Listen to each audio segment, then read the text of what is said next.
Release. So first activity is to create an incident response plan.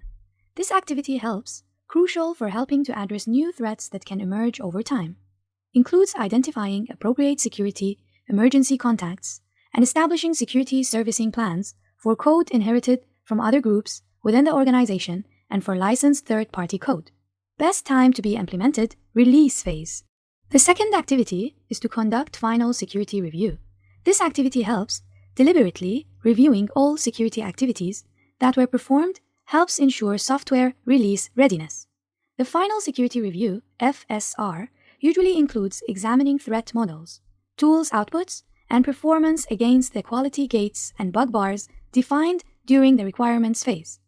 The FSR results in one of three different outcomes: passed FSR with exceptions, FSR with escalation.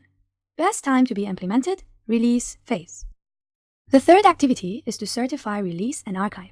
This activity helps certifying software prior to release helps ensure security and privacy requirements were met.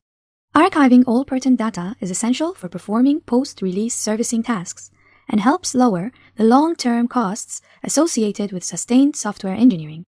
Archiving should include all specifications, source code, binaries, private symbols, threat models, documentation, emergency response plans, and license and servicing terms for any third-party software. Best time to be implemented, release phase. 7. Execute incident response plan. It is being able to implement the incident response plan instituted in the release phase is essential to helping protect customers from software security or privacy vulnerabilities that emerge.